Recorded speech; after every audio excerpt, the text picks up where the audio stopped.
Vamos a retomar entonces con nuestro contenido.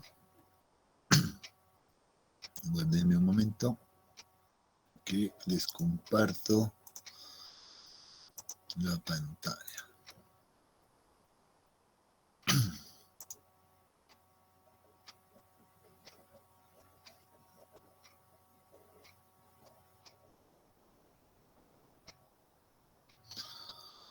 Bien, pueden ver la pantalla. A ver, creo que no he hecho bien. Ya sé qué he hecho. Me he equivocado. Debería de ser esta en realidad. Y ahora sí. Debería de estar correcto. Ahora sí pueden ver la presentación, ¿no? Sí, ingeniero, se ve la presentación.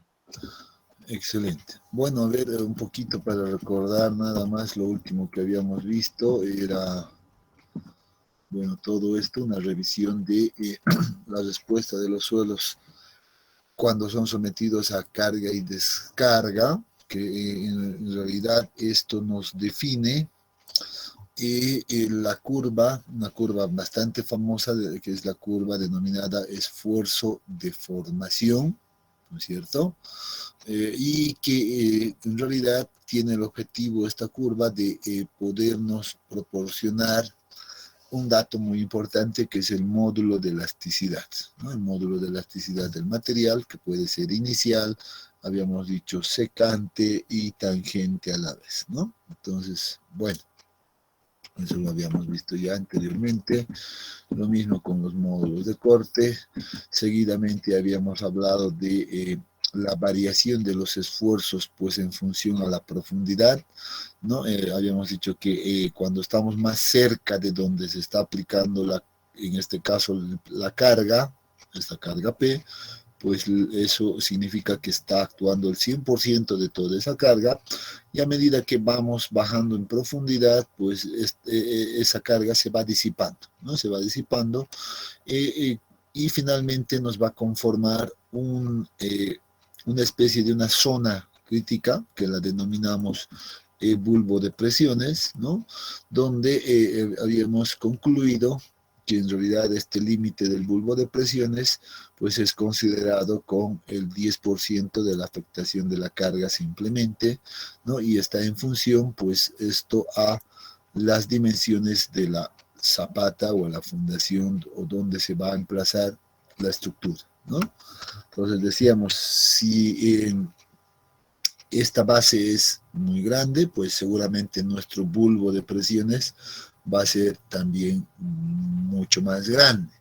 Si la base de la fundación es pequeña, pues el bulbo de presiones también será pequeño, ¿no? Pero en ambos casos lo que se cumple es esta condición, y de donde debemos entender entonces que a este nivel o a esta profundidad solamente el 10% de la carga estaría actuando, y ya por debajo del 10% pues significa ya insignificante y ya no consideramos ni siquiera esa medida, ¿no? Otra cosa que habíamos dicho que es que en toda esta zona pues ocurren los cambios, ya sean cambios de esfuerzos, cambios de deformaciones, etcétera.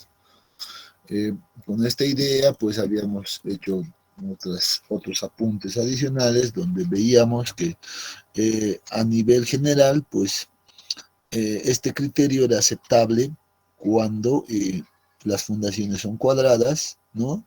Pero si ya estamos con fundaciones corridas, pues deberíamos de aplicar esta condición para el bulbo de presiones, o la profundidad al menos donde llega el bulbo de presiones, y si son zapatas rectangulares, pues un poco más preciso sería esta ecuación. Sin embargo, yo les había dicho, esto obviamente se la va a utilizar cuando estamos a nivel ya de diseño, ¿no? Para nuestro caso, en mecánica de suelos 1, habíamos dicho, vamos a convenir nosotros de que debemos mantener este criterio, que no nos va a llevar a grandes variaciones ni nada por el estilo. Entonces esto es un valor muy aceptable. Entonces vamos a quedarnos con este criterio. ¿no? Entonces, con eso habíamos concluido la última clase, ¿no es cierto? Hemos hecho un poquito hemos tratado de refrescar la memoria para no empezar directo, ¿no? Entonces, en base a eso, ahora lo siguiente que nos toca, por ejemplo, definir es qué son los esfuerzos principales, ¿no? Habíamos hecho ya una revisión de esta teoría en el texto también, ¿no? Una clase antes, si más no me equivoco, ¿no? Pero sin embargo, volvemos a recalcar en este punto porque son conceptos importantes que vamos a ir manejando de aquí en adelante, ¿no? Recordando ese concepto, dice, un esfuerzo va a ser principal, ¿no? Cuando, y esto es clave, ¿no? Esto hay que entender, esto hay que grabárnoslo, ¿no? Cuando el plano, dice, donde actúa la fuerza normal, más bien, no se presenta ningún esfuerzo de corte, ¿no? Cuando en el plano donde actúa la fuerza normal, no se presenta ningún esfuerzo de corte. Vamos a tratar de esquematizar aquello. Imaginemos que tenemos aquí un elemento de un pequeño cubo de suelo, ¿no? Un pequeño cubo de suelo.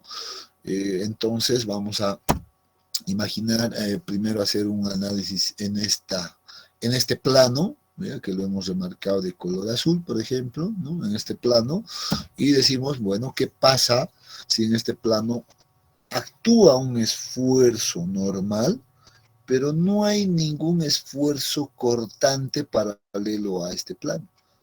En ese caso, este esfuerzo normal va a ser considerado como un esfuerzo principal. Esa es la condición, ese es el criterio para que nosotros podamos hablar de esfuerzos principales, ¿no? Que el esfuerzo cortante sea nulo en esa condición. Y eso pues las replicamos en todas las demás caras, por así decirlo, ¿no? Entonces ahí tenemos nuevamente un esfuerzo que está actuando acá y no hay ningún esfuerzo cortante acá, entonces este va a ser un esfuerzo principal también.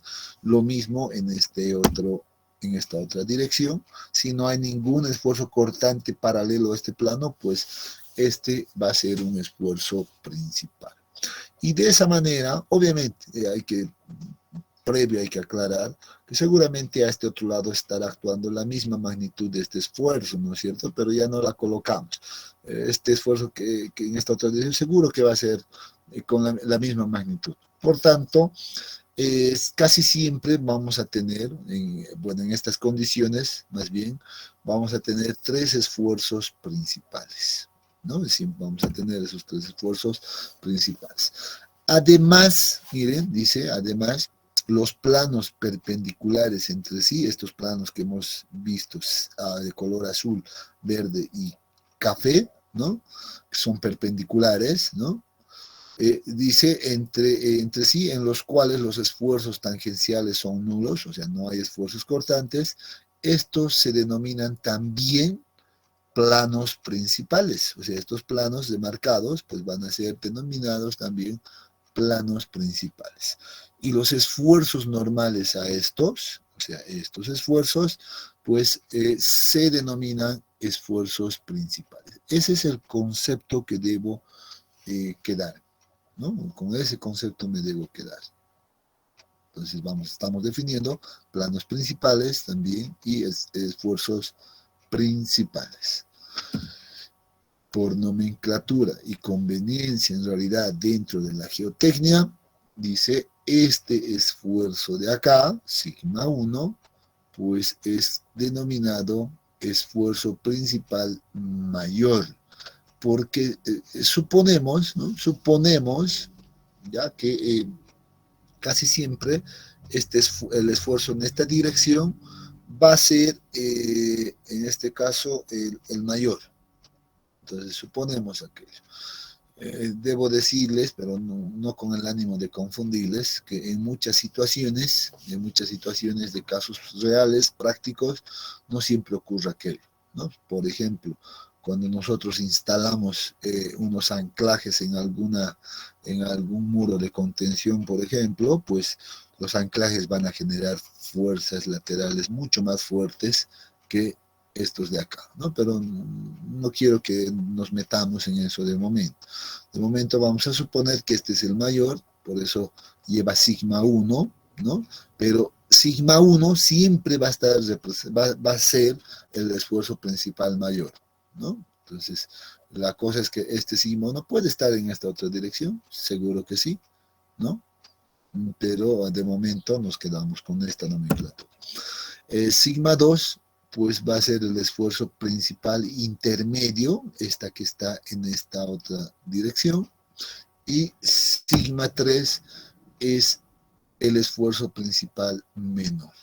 Acá tenemos entonces la nomenclatura de los esfuerzos principales, que ahora las vamos a conocer como sigma 1, sigma 2 y sigma 3. De momento, estos esfuerzos en este capítulo no lo vamos a utilizar todavía, ¿ya? Pero sí la estamos definiendo. Eso significa que ya en el capítulo siguiente, que es donde sí vamos a trabajar con puros esfuerzos principales, pues ya no vamos a entrar en definir al detalle que estamos definiéndolo ahora, ¿ya? De momento queda como definiciones y como nomenclatura también. Acuérdense, sigma 1, esfuerzo principal mayor, sigma 2, esfuerzo principal intermedio, sigma 3, esfuerzo principal menor. Por temas de tal vez de simplificar un poco el trabajo de análisis, vamos a ver también esto más adelante, ya que sigma 2, por ejemplo, debe ser considerado como sigma 3, o sea, igual a sigma 3. Entonces vamos a hablar de eso también en el siguiente capítulo, seguramente, ¿no? Entonces, no vamos a analizarlos como separados, sino vamos a hablar de dos esfuerzos principales prácticamente, que van a ser el esfuerzo principal mayor sigma 1 y el esfuerzo principal menor sigma 3. Ya, entonces vamos a enfocarnos en aquello. Pero la idea de esta presentación acá es de definir el concepto de esfuerzos principales y los planos principales también, ¿no? Entonces, no sé si esto ha quedado claro, jóvenes, ¿no? Entonces, única condición, que el esfuerzo cortante sea cero en esos planos, nada más. Si eso ocurre, estos son principales. Así de simple. Vamos ahora a ver, pues, avanzar, dar un paso más y definir los esfuerzos que existen o que se encuentran en los suelos, ¿no? Entonces, vamos a hablar inicialmente de un esfuerzo total, ya que es el esfuerzo que básicamente contiene, digamos, a todas las fases del suelo, ¿no? Entonces, por eso el concepto acá que nos describe nos dice que es la suma de los esfuerzos absorbidos por todas las fases del suelo, ¿no? Y este esfuerzo es el que absorbe todo el peso o todo lo que esté sobre el suelo, ¿no? El peso propio del suelo, en otras palabras, más si existieran otros pesos adicionales como la carga de un edificio, etc. Entonces, cuando hablamos de esfuerzo total, pues vamos a considerar que todo ese peso propio, más fuerzas externas, más adicionales, etcétera, etcétera, ¿no? Entonces, ¿cómo la vamos a definir entonces? Pues vamos a decir del concepto de esfuerzo, pues el esfuerzo va a ser definido como sigma y es igual a fuerza sobre área. Lo que pasa ahora que en el suelo la fuerza va a estar definida por el peso propio del material más los pesos adicionales. Por tanto, peso es la fuerza, fuerza sobre área. Esta es la ecuación principal. Luego vamos a ver cómo calculamos en realidad ese esfuerzo, ¿no? Entonces, esta es la ecuación principal. Segundo esfuerzo importante que aparece en el suelo es la presión de poros. Que por cierto ha sido bien definido en el capítulo anterior, ¿no? Cuando veíamos flujo de agua, pues hemos hablado bastante de la presión de poros, ¿no es cierto? Entonces es la misma, ¿no? La presión de poros es la presión generada por el agua que se encuentra en los vacíos del suelo. Entonces ahí tenemos ya dos esfuerzos, esfuerzo total y presión de poros. Bueno, ya conocíamos la ecuación, cómo calcular la presión de poros en una zona saturada, ¿no? Que era igual a multiplicar el peso unitario del agua por la altura piezométrica, ¿no? Y si estamos en una zona no saturada, una zona badosa, pues simplemente introducimos el signo negativo, porque sabemos que va a ser negativa esa presión, y también el grado de saturación, ¿no? Y a diferencia de esta altura H no es la altura piezométrica, sino que más bien esa es una altura medida desde el nivel de freático hasta el punto donde quiero determinar la presión de poros. Estas dos ecuaciones han sido ya vistas en el capítulo anterior. Por tanto, aquí simplemente tenemos que mencionarlas, ¿no es cierto? No vamos a hablar ya más de esto porque suponemos que ya sabemos calcular adecuadamente estas presiones de poros. Entonces tenemos ya dos ecuaciones ahí, o dos esfuerzos en realidad, ¿no? Y finalmente el tercer esfuerzo es justamente el que le da el título a este capítulo, ¿no? Que es el esfuerzo efectivo. Entonces, por tratarse en realidad del punto central, pues vamos a hablar de, bueno, un poco del concepto, ¿no? Del concepto mismo. Entonces, ¿qué es lo que significa hablar de un esfuerzo efectivo? Y bueno, aquí hemos tratado de extraer lo más importante tal vez de todo el texto que aparece en la descripción, ¿no es cierto? Entonces ahí aparece un texto bastante largo, más explicativo, más detallado, etcétera. Pero lo que debemos entender de todo aquello es esto que hemos traído acá, ¿no? Nos dice por eso, este esfuerzo es el que se transmite, o es el transmitido, a través de la estructura sólida del suelo, por medio de los contactos intergranulares. O sea, ese es el esfuerzo que se transmite entre contactos de las partículas sólidas, nada más, ¿no? Entonces, ese es el concepto principal. Adicionalmente, tenemos unos puntos que debemos saber del esfuerzo efectivo, que son importantes, ¿no? Que es un componente del esfuerzo total, ¿no? Del primer esfuerzo que hemos mencionado, ¿no? Que se encarga de controlar, o sea, ¿quién se encarga de controlar? El esfuerzo efectivo, ¿no? Controlar las deformaciones debido al cambio de volumen y además a la resistencia al corte del suelo. Miren que por eso al inicio de este capítulo lo primero que hemos revisado y recordado sobre todo eran los conceptos de esfuerzos y deformaciones, esfuerzos normales, deformaciones normales, esfuerzos cortantes, deformaciones cortantes, ¿no es cierto? Entonces, por este detalle, porque ahora debemos entender que el esfuerzo efectivo es el que controla las deformaciones. Ese es el que va a generar deformaciones, en otras palabras. No así el esfuerzo total, ya vamos a ver eso y vamos a ir entendiendo aquello. De esto, lo que queremos hacer es llegar a una ecuación que ya lo hemos visto, miren que lo voy a escribir acá, vamos a decir el esfuerzo efectivo, lo hemos visto en el texto la anterior clase, ¿no?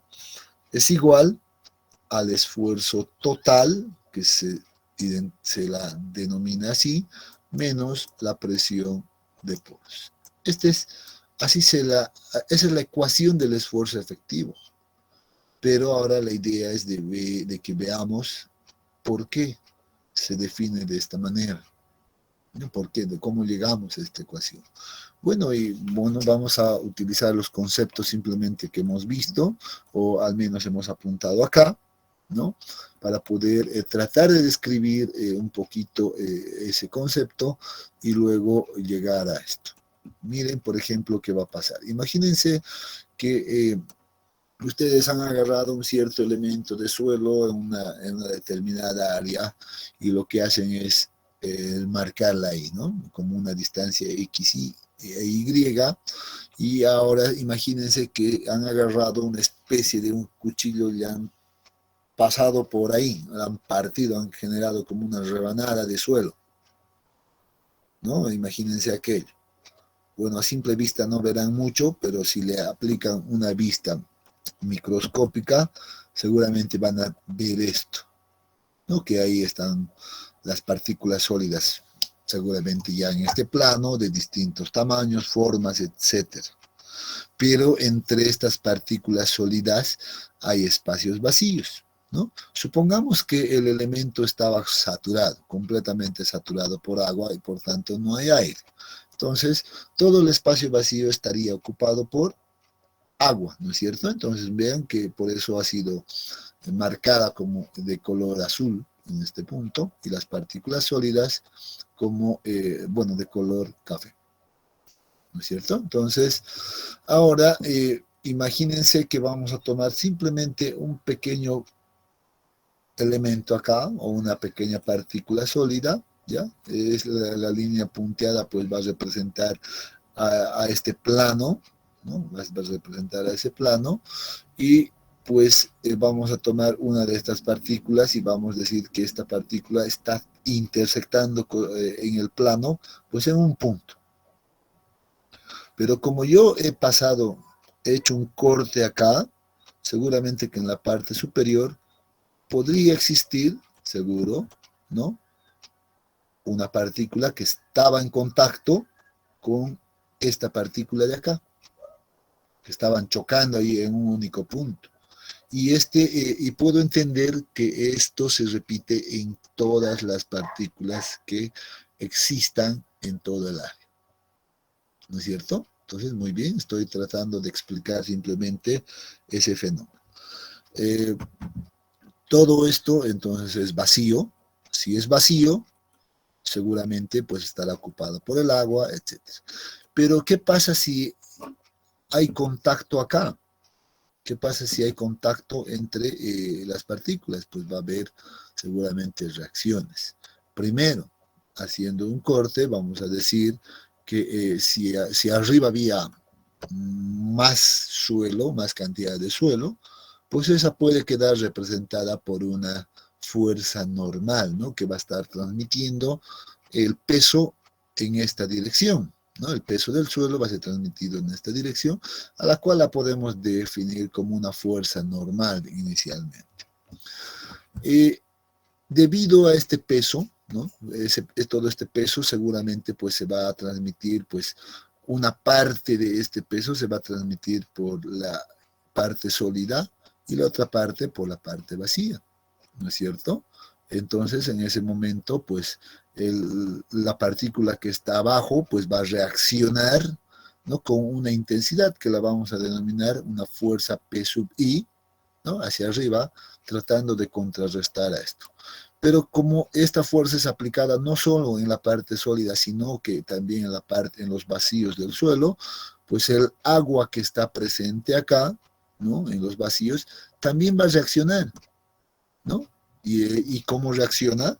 Pues está reaccionando no con una fuerza exclusivamente, sino que es una presión que se genera entre los vacíos, y esa es la presión de poros, ¿no? Pero uno de los componentes va a ir pues en esta dirección, y ahora vamos a ver cómo determinamos ese componente. Entonces ahí tenemos una especie de reacción, ¿no? A todo el peso que se está transmitiendo hacia abajo van a reaccionar estas fuerzas intergranulares, por eso las denominamos P sub I, y también la presión del agua.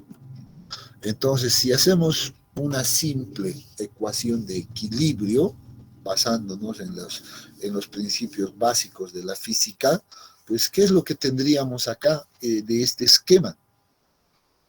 A ver, ¿qué tendríamos? Que la fuerza normal va a ser igual, no, que la fuerza P va a ser igual a la fuerza normal. Ya, cerca, pero miren que aquí hay dos componentes. Una es la fuerza P sub I, y también vamos a tener un componente de esta presión que va a ser una fuerza que está en esta dirección. Entonces, seguro que la fuerza normal más bien debería de ser igual a la fuerza intergranular P sub I más la fuerza que se genera debido a la presión del agua. Y eso, pues seguramente va a ser igual a la presión de poros multiplicado por el área total en realidad donde se está actuando aquello, menos el área de contacto intergranular. Entonces aclaramos un poco aquello. Se supone que estas partículas, miren, sólidas ocupan una determinada área. Si yo considero, por ejemplo, eso acá, voy a suponer, por ejemplo, que este pequeñito espacio pues, va a ser un área pequeña, ¿no? Un área, no sé, A pequeño, que significa que es un área pequeña donde se está dando el contacto entre las partículas. Y así podemos tener varios contactos, aquí otro, etcétera, ¿no es cierto? Vamos a tener varios de estas áreas. Pero concentrándonos simplemente en este elemento, pues estaríamos indicando que en realidad el agua va a estar actuando en dónde. Supongamos que es todo el área esto, o toda esta línea, ¿no? Todo el área total, pero a eso debo quitarle este contacto intergranular. Por eso es que aparece acá el menos A. ¿No es cierto? Si alguien me dice de dónde viene U por A menos A, pues el concepto nomás de presión, ¿no? O de esfuerzo. Presión de poros en este caso es igual a una fuerza, ¿no? A una fuerza generada por el agua, eso sí, dividido entre el área donde actúa esta fuerza. Y si yo quiero determinar esta fuerza en esta dirección, entonces simplemente despejo de esta ecuación F de W y el área pues va a pasar a multiplicar acá y por eso es que tenemos eso, ¿no? Presión de poros multiplica por A. Pero no está actuando el agua pues en toda el área, está actuando solo en los vacíos. Por eso es que hay que quitarle el área del contacto de las partículas, ¿no? Y por de ahí viene esto de acá. Y entonces, simplemente aclarando un poquito ese detalle. Si ahora nosotros dividimos toda la ecuación, miren lo que vamos a hacer, es como que como decíamos, un artificio matemático, ¿no ve? Nos han enseñado de que si yo divido toda la ecuación entre el área total, por ejemplo, el área total donde estoy analizando, pues no debería de cambiar en realidad la ecuación, ¿no? Sino que me va a llevar a otra forma que seguramente va a ser mucho más fácil de trabajar. Estoy dividiendo por eso entre A y aquí tengo la fuerza intergranular entre el área total igual, más todo esto deberíamos también dividirlo entre A y por eso se introduce de esa manera, ¿no? Entonces como que estaríamos multiplicando por 1 para llevar a otra forma nada más. Pero ya sé que la normal, por ejemplo, es una fuerza, y es la fuerza total de todo el peso del suelo. Si dividimos entre todo el área donde está actuando, ¿qué va a ser?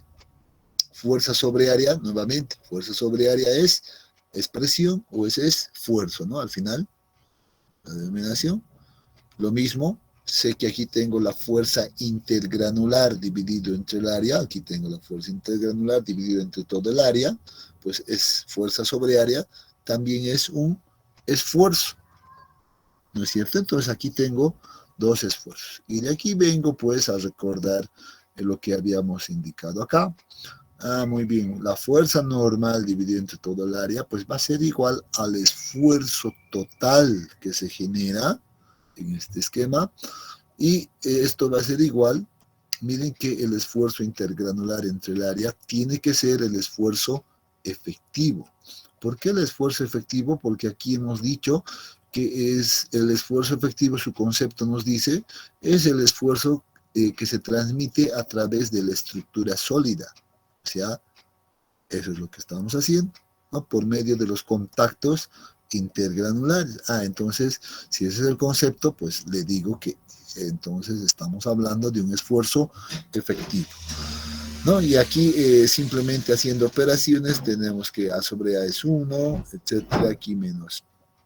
Y A sobre A, me queda una fracción de área, ¿no es cierto? A pequeñito sobre un área grande, pues va a ser también una fracción de área pequeña. Entonces me queda 1 menos una pequeña fracción de área. Pero como esto es bastante pequeño, en la práctica de la geotecnia, pues se ha concluido de que puede ser considerado que va a tender a cero. Por tanto, va a ser un valor muy pequeño y si suponemos que es cero, pues miren, eso ahí se simplifica. 1 menos 0, pues es 1 por la presión de poros, se me queda la presión de poros y de ahí puedo despejar el esfuerzo efectivo y llegar a la ecuación que había propuesto al inicio. Por tanto, tenemos que el esfuerzo efectivo es igual al esfuerzo total menos la presión de poros. Entonces, un poco hemos hecho la interpretación del concepto para poder llegar y justificar en realidad esta ecuación principal, ¿no? La ecuación del esfuerzo efectivo. Espero que hayamos entendido ahí. Si no, bueno, les pido que también puedan revisar un poco en el texto. De hecho, ahí van a encontrar mucho más detalle, van a tener peso I1, 2, 3, 4, etcétera. Pero el principio es el mismo, ¿no? El principio es el mismo y van a llegar exactamente a la misma condición. Una vez definido el concepto de esfuerzo efectivo, pues algo que debemos indicar es el principio de esfuerzo efectivo, ¿no? O sea, la razón de ser, en otras palabras, de haber definido ese esfuerzo efectivo. Entonces dice, el principio de esfuerzo efectivo, pues, ha quedado establecido, ¿ya? Ha quedado establecido, pues, en base a dos hipótesis principales, ¿ya? Que fueron propuestas por este autor, Bishop, el año 1959, ¿no? Y estas hipótesis, pues, son simples, son dos hipótesis que nos dicen, por ejemplo, que el cambio de volumen y de formación de los suelos, todo lo que se genera, cualquier cambio en el suelo, pues dependen del esfuerzo efectivo, dependen de este esfuerzo, no son función, en otras palabras, de ese esfuerzo efectivo y no del esfuerzo total, en realidad, que es el esfuerzo máximo que hemos definido anteriormente, ¿no? Que considera todo el peso propio del suelo, que considera los pesos adicionales que puedan existir sobre el suelo, etcétera, etcétera. Sino solamente de este componente de acá, que no es más que la diferencia del esfuerzo total y la presión de poros. ¿No? Entonces, ese es el que controla todo cambio de volumen. Ya lo hemos dicho en el concepto, el principio de esfuerzo efectivo recalca nuevamente aquello y valida esta ecuación que hemos definido, ¿no? Esta ecuación definida aquí. El punto 2 dice, o la hipótesis 2 más bien, nos dice que la resistencia al corte, es otro concepto que vamos a ver en el capítulo siguiente, depende también del esfuerzo efectivo y no depende del esfuerzo total, que es normal al plano considerado.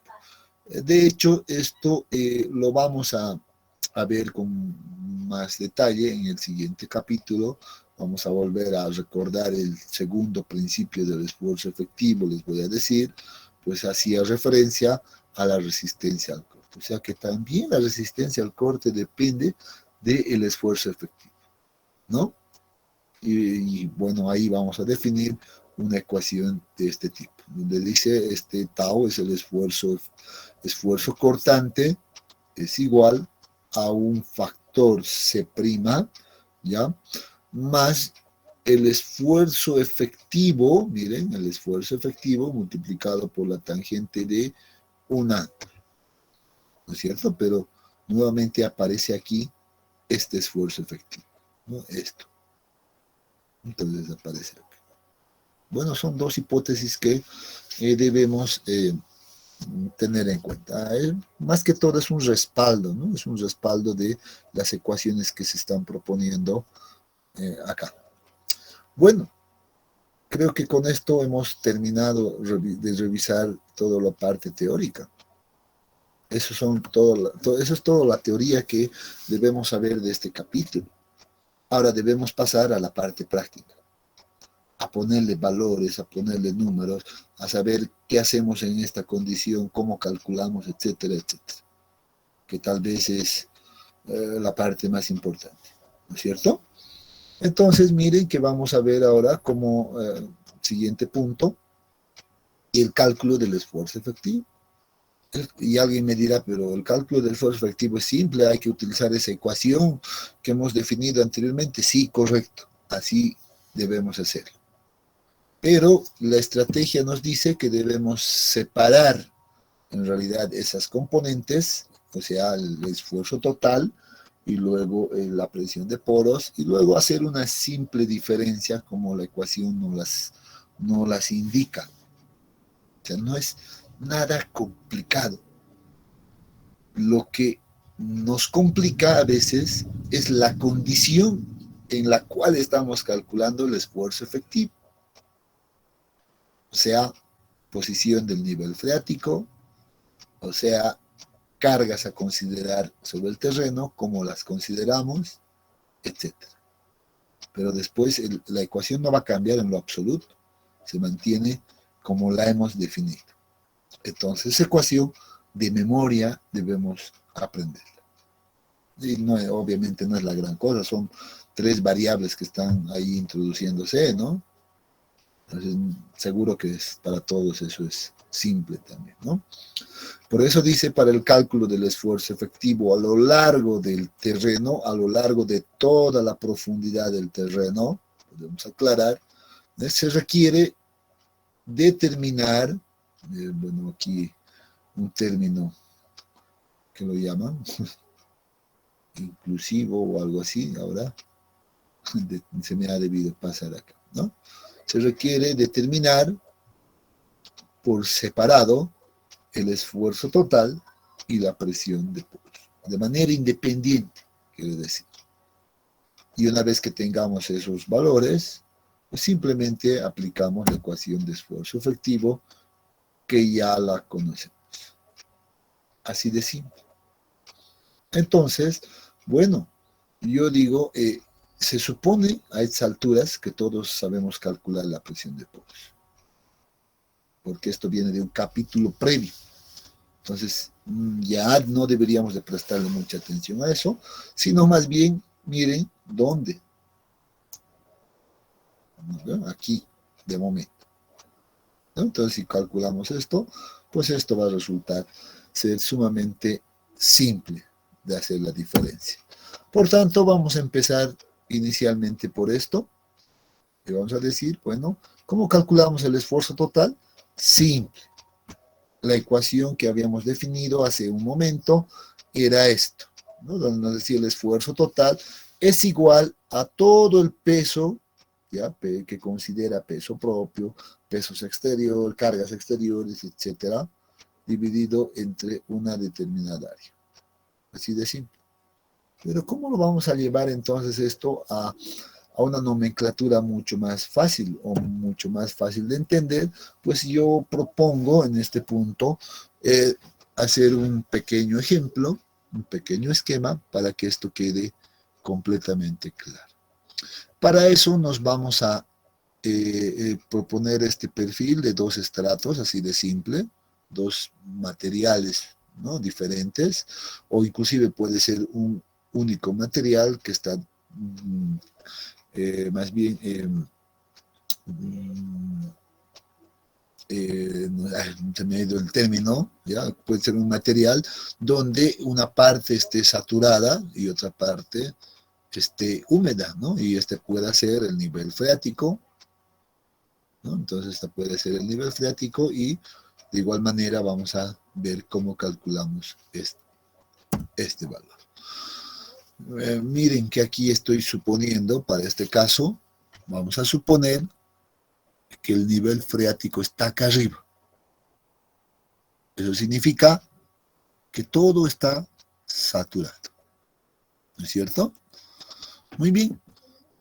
Entonces, suponemos también que se conocen los espesores de este material, H1 y H2.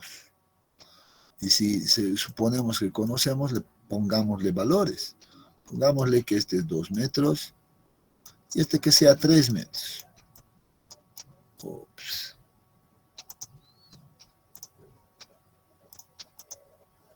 Ya, y este de acá abajo que sea 3 metros, para ponerle valores numéricos. Ya alguien me va a ayudar con los cálculos, que son bastante simples, se van a dar cuenta, ¿no? Entonces, con estas condiciones yo puedo empezar a determinar seguramente el esfuerzo total. ¿Ya? Dice que por otro lado vamos a tener conocido los pesos unitarios de estos materiales. En este caso, si el nivel freático está acá, ambos serán una condición saturada.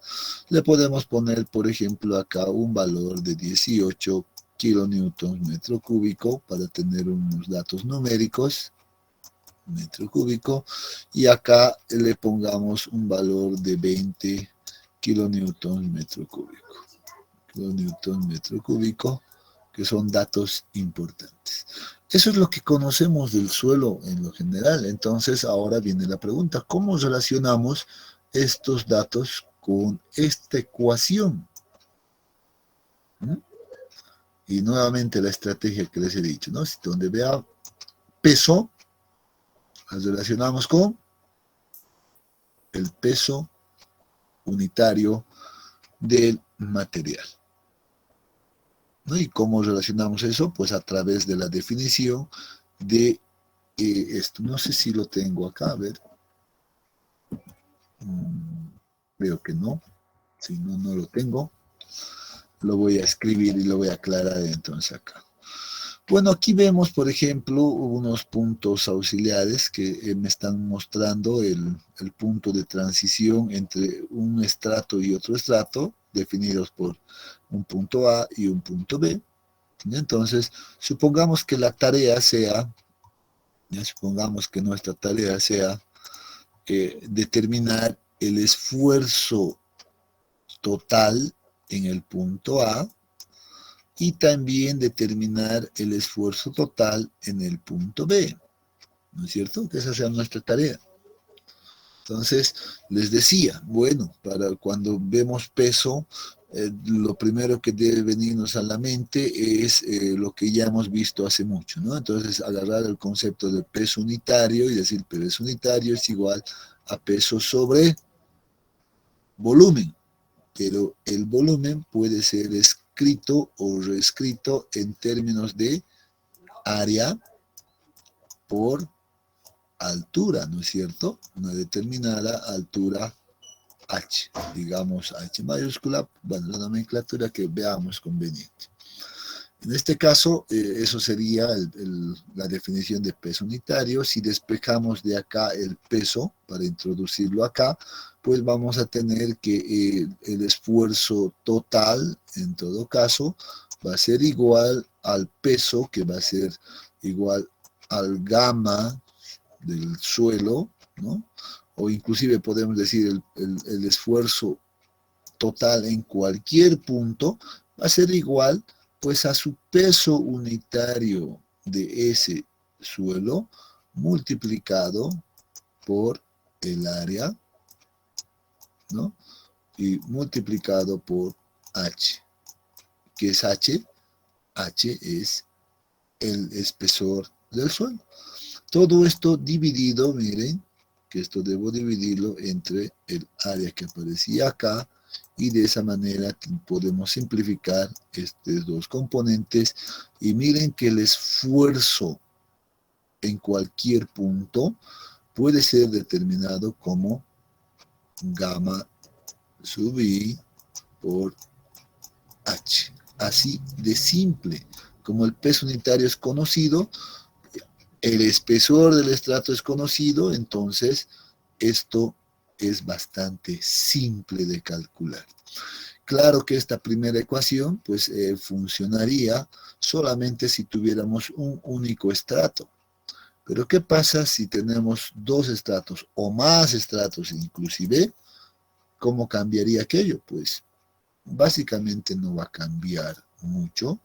Vamos a decir que es sigma o el esfuerzo total en cualquier punto de manera general, pues simplemente sería igual a la sumatoria, ¿no? Hacer una sumatoria de estos valores, de la multiplicación de gamma sub i por h sub i en este caso.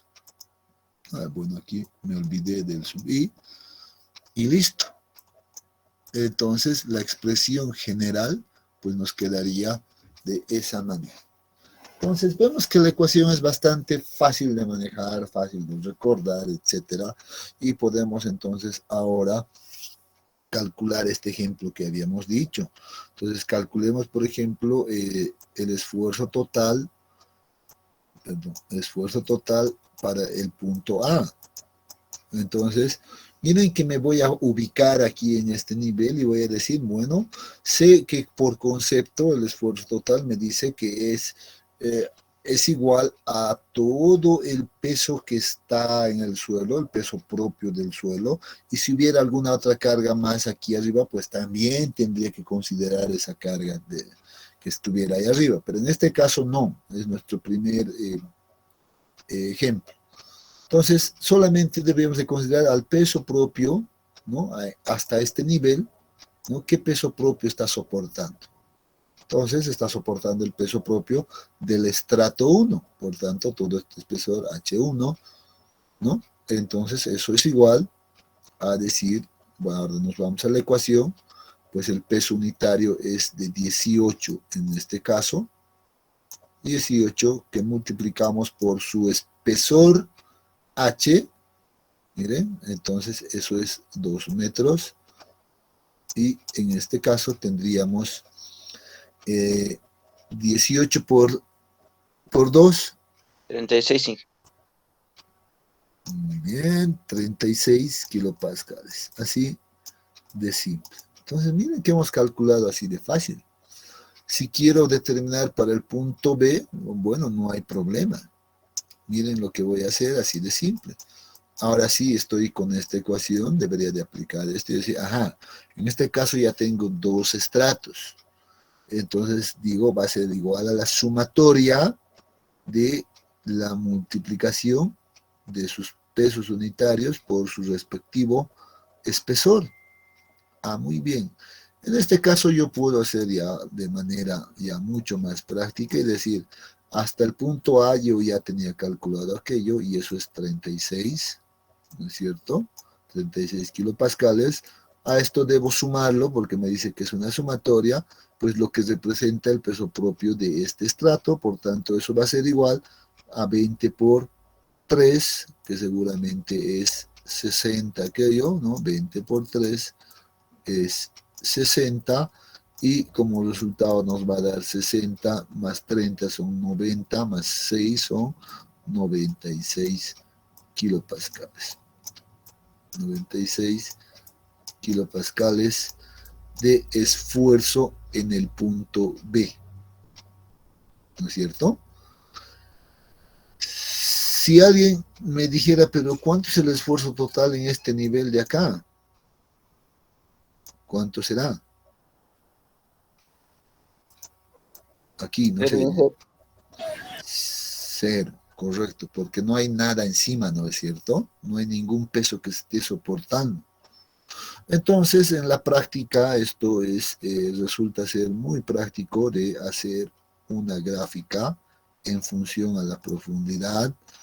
Es decir, muy bien, aquí me pongo una escala adecuada para el esfuerzo total, que además va a estar en unidades de kilopascales, por ejemplo, ¿no? De esfuerzo de kilopascales, y digo muy bien, en este punto el valor es cero, por tanto la escala me va a decir, bueno, empiezo acá, luego vengo por acá y de acuerdo a mi escala seguramente me dirá en este punto el esfuerzo en el punto A es igual a 36, entonces la puedo anotar por acá y veo que si entro en más profundidad hasta el punto B, pues esto ha crecido y ha llegado hasta un valor de 96 kilopascales. Entonces es habitual que la representemos la variación de los esfuerzos totales de esta manera.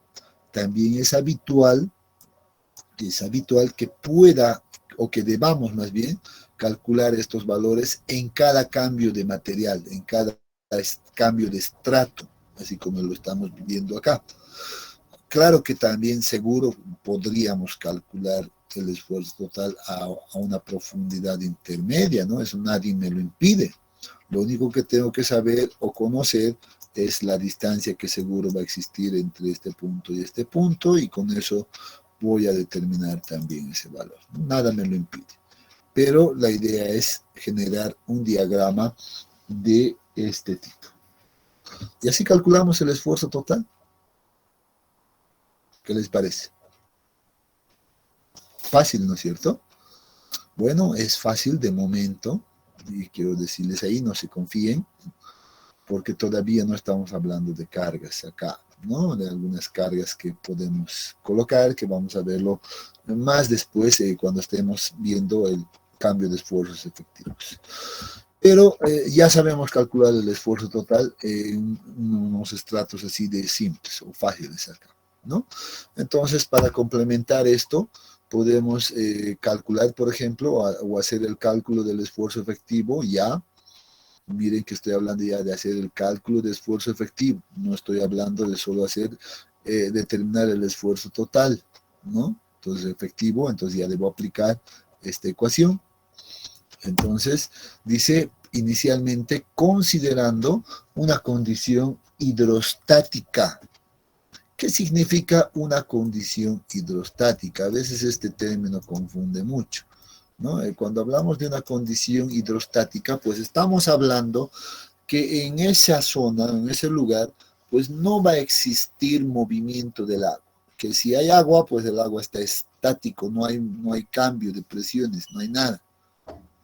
Entonces, eso es lo que significa la condición hidrostática. No hay movimiento de agua.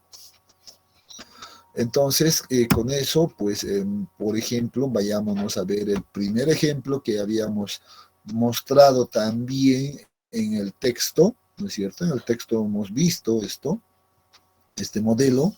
Es un modelo muy parecido a los permeámetros, pero que en este caso ayudan a entender la condición hidrostática, movimiento de agua, etcétera, etcétera. Entonces, la primera condición hidrostática significa que en este modelo, por ejemplo, no ingrese nada de agua, no haya nada de agua. Si bien, por ejemplo, el agua está hasta este nivel en el permeámetro, ¿no? Aquí este espesor de H1 hasta el punto A, por ejemplo, es solamente agua. Del punto A hasta el punto B es suelo, ¿no? Está compuesto por suelo, por eso el hash está de diferente tonalidad, ¿no? Aquí no hay nada, entonces el agua significa, miren lo que significa la condición hidrostática, que si yo pongo puntos de control en cualquier lugar de este modelo, pues el nivel del agua me va a marcar exactamente el mismo lugar. O sea, va a estar referida solamente a este nivel, ¿no? Que puede ser el nivel freático, la posición de nuestro nivel freático, ¿no? Entonces, está referida solamente a ese nivel, independientemente de dónde esté ubicado el punto. Miren, el punto A, el punto B y el punto C. Miren que el punto C puede ser variable, puede estar en la mitad, puede estar en otra posición distinta, pero a una distancia Z desde el punto A hasta el punto C. Entonces, nosotros podemos agarrar esto de manera seguro, literal, simplemente, o podemos ponerle valores. Seguro que vamos a poder aplicar de igual manera el cálculo del esfuerzo efectivo. Lo vamos a hacer de manera literal simplemente, ya con letras, no vamos a ponerle valores. Si después ya vemos o ven ustedes necesario ponerle números, pues no hay problema. Miren lo que vamos a tener acá, ¿no? Entonces, lo siguiente que aquí tenemos es, por ejemplo, el cálculo del esfuerzo total, que ya viene definido acá, ¿no? Miren, aquí definido, vamos a determinar el esfuerzo total por separado inicialmente, ese es el primer paso, si quieren, nuestro primer paso. Entonces decimos, muy bien, me paro en este punto, ¿cuánto es el esfuerzo total acá? 0. Si me vengo al punto A, que es esta línea, miren, está coincidiendo con esa línea, si me paro en el punto A, pues tengo que ver qué peso está soportando el punto A. Y en este caso veo que el peso que me está soportando es el del agua. Por tanto, si yo reemplazo en la ecuación anterior, pues voy a tener que el peso unitario del agua, en este caso, es conocido, y el espesor H1 también. Por tanto, el esfuerzo total va a ser igual a H1 por gamma del agua. ¿No es cierto? Entonces, esta pequeña porción, pues, está calculado por esta ecuación, siguiendo el mismo concepto que hemos visto anteriormente. No tenemos por qué cambiar nada. En la segunda parte, que me vengo hasta este punto C, independientemente de cuánto sea Z, ¿no? Entonces yo digo, bueno, me paro en este punto, me ubico en este punto y miro hacia arriba y digo, ¿qué peso está soportando este punto C? Y ahí voy a decir, está soportando el peso de esta agua, que era H1 por gamma del agua, porque aquí sí tenemos el gamma del agua conocido, ¿no es cierto? Entonces decimos, muy bien, aquí está H1 por gamma del agua nuevamente, más, ¿no? Ahí está, porque sabemos que es sumatoria, el peso unitario de este suelo, que por cierto está saturado porque el nivel del agua está acá arriba. Entonces el peso unitario de este suelo para toda esta zona es saturado, ¿no es cierto? Entonces vamos a decir, el peso unitario saturado multiplicado por el espesor, o por este espesor del suelo, que es Z. Entonces de esa manera aparece la ecuación en su forma literal, simplemente de esa manera, y hemos determinado ya el esfuerzo total de todo este componente. Pero yo quiero también determinar el esfuerzo total en el punto B, ¿no es cierto? Entonces, lo mismo, me paro en el punto B y miro qué peso está soportando el punto B. Nuevamente, está soportando el peso de este estrato de agua, por tanto, H1 por gamma del agua, pero ahora también está soportando todo el peso de este estrato H2, por tanto, gamma del agua, perdón, gamma del suelo saturado por H2, que es todo el espesor. Entonces, tenemos ahí cómo calcular el esfuerzo total de manera, bueno, de manera literal en este caso. ¿No es cierto? Muy bien, esto es simple. Ya lo hemos visto con la ecuación. ¿Cómo determinamos la presión de poros? Muy bien.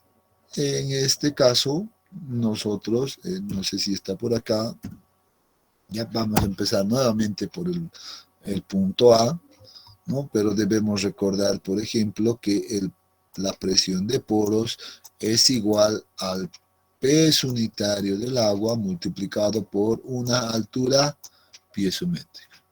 ¿No es cierto? Esta es la ecuación para una zona saturada. Y vemos que en este caso todo está saturado, por tanto, esta es la ecuación que vamos a utilizar.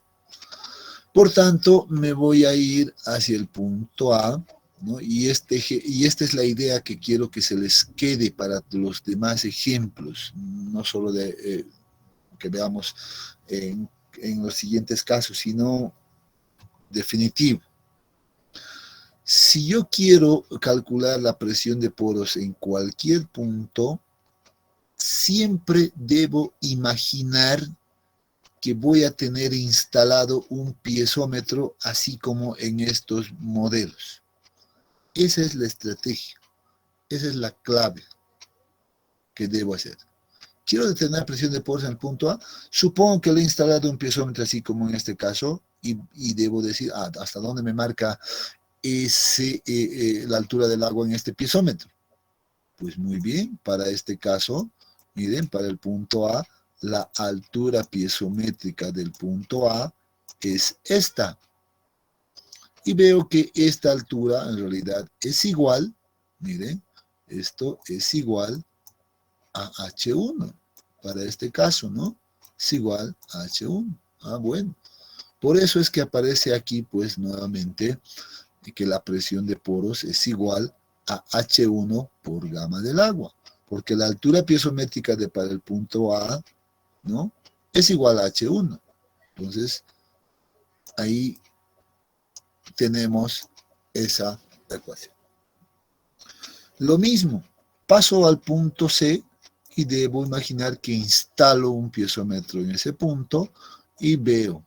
Entonces digo, ¿cuál va a ser la altura piezométrica para el punto C? Pues es toda esta distancia, ¿no? Los conceptos que hemos definido en el capítulo anterior. Este va a ser la altura piezométrica del punto C en este caso. Y digo, muy bien, ¿cuánto es esta altura piezométrica del punto C? Que es lo que debo determinar, ¿no? Entonces miro acá mi figura y digo, S es igual a la suma de Z más H1, ¿no? Z más H1 es igual a la altura piezométrica del punto C.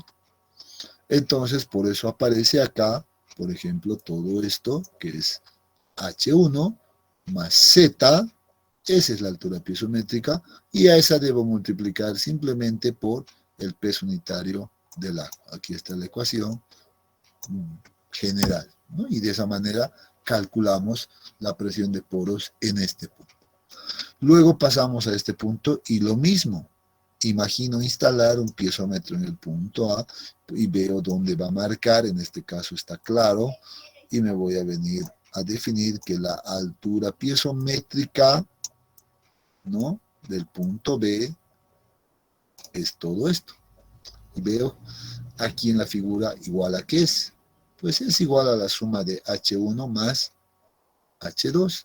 Por eso es que aparece acá H1, paréntesis, H1 más H2, multiplicado por el peso unitario del agua. Y así de simple. Entonces la condición hidrostática es sumamente simple.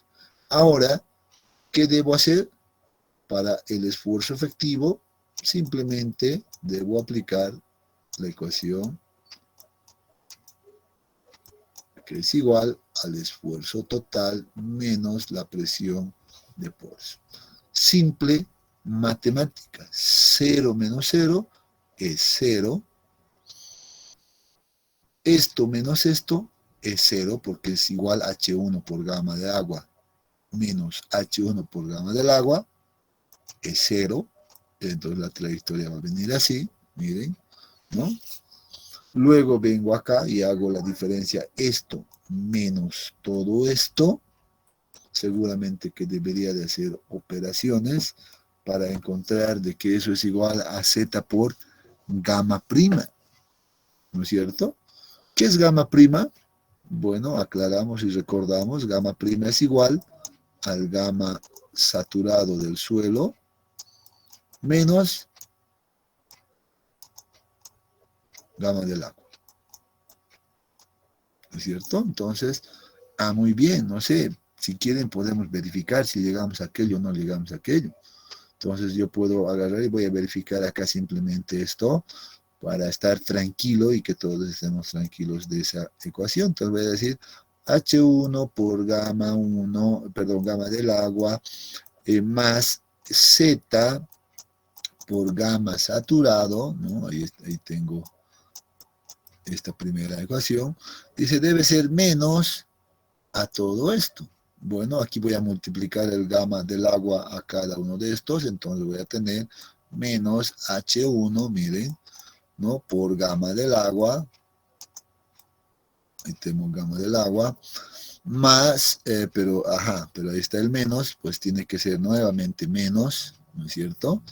Menos Z por gamma del agua, ¿no? Por este menos de acá, que viene de la ecuación principal, y digo, muy bien, aquí veremos qué está ocurriendo. Digo, muy bien, este de acá se va a eliminar con este de acá y me queda simplemente aquí gamma saturado, Z en ambas ecuaciones, aquí hay un signo negativo, entonces puedo factorizar Z y esto va a ser igual al gamma saturado, miren, ¿no? Gamma saturado menos gamma del agua. Sí, entonces miren que teníamos razón, por tanto aquí esto va a ser igual a Z por gamma prima. Entonces esto sí estaba correcto, ¿no es cierto? Entonces está muy bien.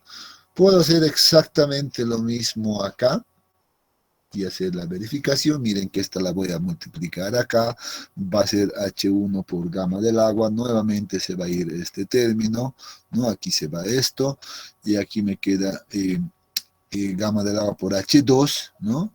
Nuevamente, H2 es el común, sacamos ahí y nos va a quedar gamma saturado menos gamma del agua, que es el gamma sumergido.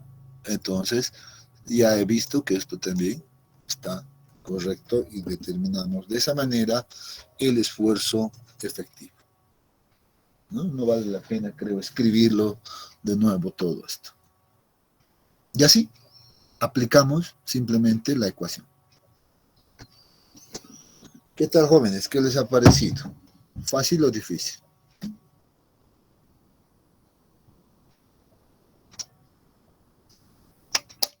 Hasta el momento debería de ser todos en coro, fácil, ¿no?